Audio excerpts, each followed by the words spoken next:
We're now going to do a couple of exercises using the content we've been talking about just to make sure that you are understanding the material. We're now going to take a look at several code examples, and I'm going to ask you some questions about these different examples just to make sure you're able to follow along and have an understanding of what we're doing here.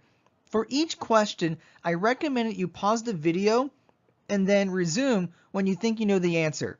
So here in this particular example, we have some code where we have an integer called x.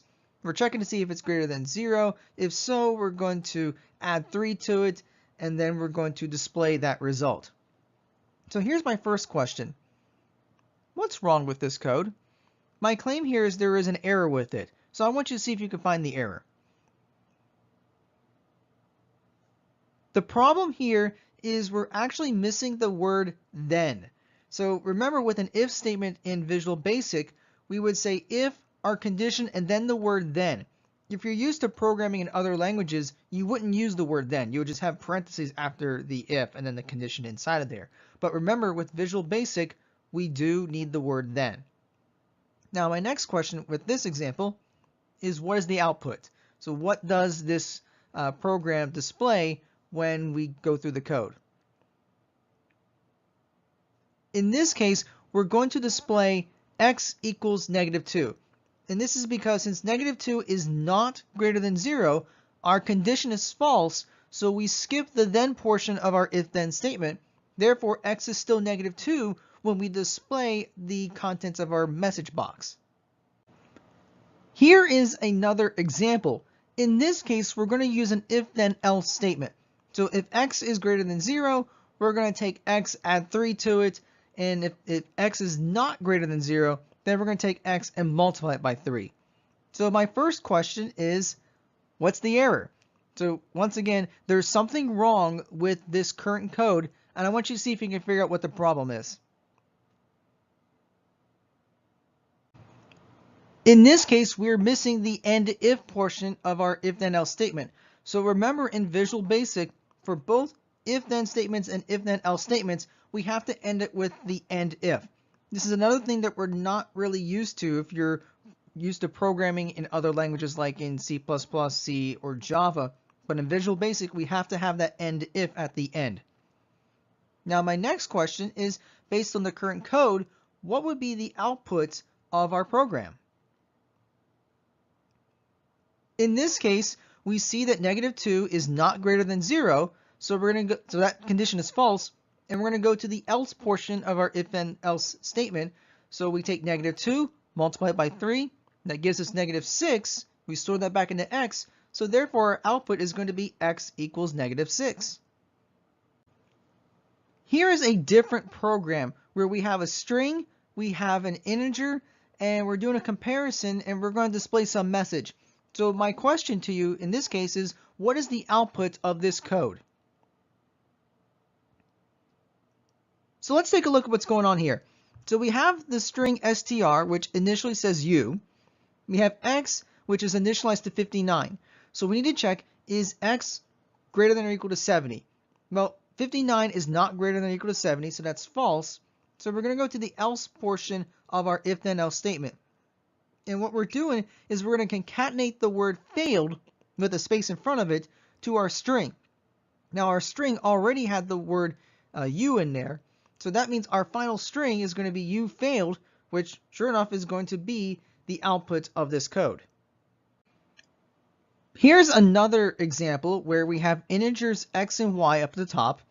The dots just mean we're doing some stuff there.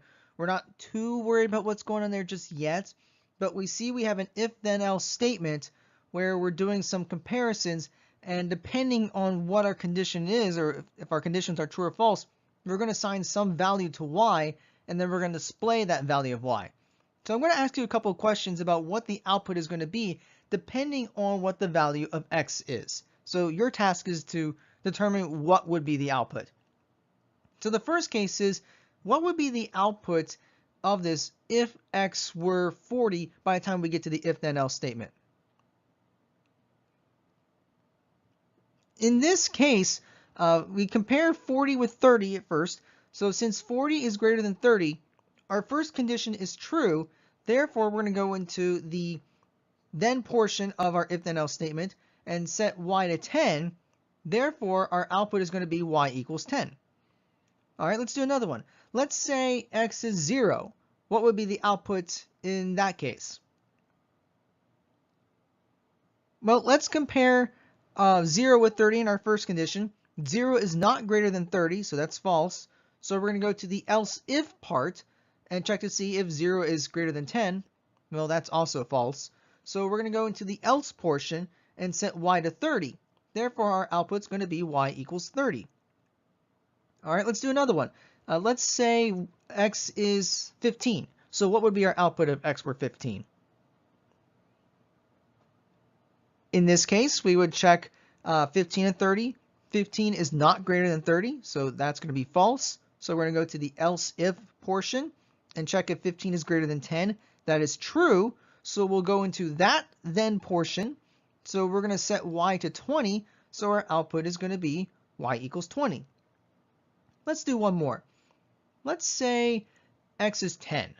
What would happen here? In this case, well, 10 is not greater than 30, so we know the first condition is false. What about the second condition? Is 10 greater than 10? Well, that is false. 10 is not greater than 10. 10 is equal to 10.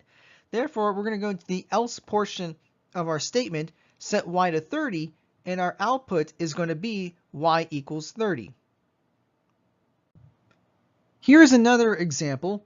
So in this case, we have two integers x and y, and we initialize values to them, and we want to check to see if x is equal to 15 or y is greater than 10. So your task is to evaluate the expression. In this case, x equals 15 is false because x is 10, and the other condition, y greater than 10, this is true because y is 15 and 15 is greater than 10. Therefore, false or true is going to be true. Let's do another example. So here x is 10 and y is 15 again, but now we're going to evaluate the condition x less than 15 or else y greater than or equal to 15. In this case, x less than 15 is true, so 10 is less than 15.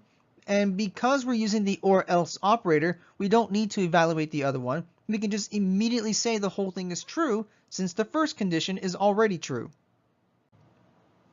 Let's do another example. So x and y are still 10 and 15 respectively, but now we want to evaluate the condition x is less than 15 and y is greater than or equal to 15. So is this true or false? Well, let's take a look at the first condition. X less than 15 is true, 10 is less than 15, and then y greater than or equal to 15 is also true because 15 is greater than or equal to true. So we have true and true, which is in fact true. Here we have a different expression. I mean, x and y are still 10 and 15, but now we want to check if x is less than 10 and also y is greater than 5. So is this true or false? In this case, we look at the first expression or the first condition and see that x less than 10 is false. 10 is not less than 10, therefore it's false. And since we're using the and also operator, since the first condition is false, we can immediately evaluate to false. We don't need to check the y greater than 5 part. It's just not necessary. We now change things up just a little bit. X is no longer an integer, it's a Boolean, which is initially true, and we still have y as an integer and it's set to 15. So here our condition is not x. So is this true or false? Well, since x is true because that's what it was initialized to, not x is going to be the negation of that, so not x is going to be false. Here we have another expression, x is still set to true and y is 15. So now we have x or y greater than 5. We're allowed to do this because x by itself is a Boolean expression that is either true or false. So I want you to try to evaluate this expression. In this case, x is true and y greater than 5 is also true because 15 is greater than 5. Therefore, true or true is going to be true. Here's another example where x is initially true and y is initially 15. And now we're going to evaluate not x or else y greater than 5. So is this true or false? If we look at the first condition, we see that x is true, so not x is going to be false. Now, because this is false, we have to check the second condition because we're dealing with the or else operator. If the first condition were true, we can skip it, but because the first condition is false, we have to check the second one. In this case, y greater than 5 is true because 15 is greater than 5. So we have false or else true, so this is going to be true. We'll do one more exercise. So here x is still true and y is still 15. So now we have our not operator, but we're using parentheses to group everything else. So we have not and then in parentheses x or else y greater than 5. So I want you to tell me if this is true or false. Well, let's break this down. So let's handle the part in the parentheses first. So x is true, and what that means is since that part is true, we don't have to evaluate the second part, that we don't have to evaluate the y greater than 5. So that means that the expression x or else y greater than 5 is true. Now we're going to take the negation of that because we have the not operator outside of it. So not true is going to be false. Therefore, this whole expression evaluates to false.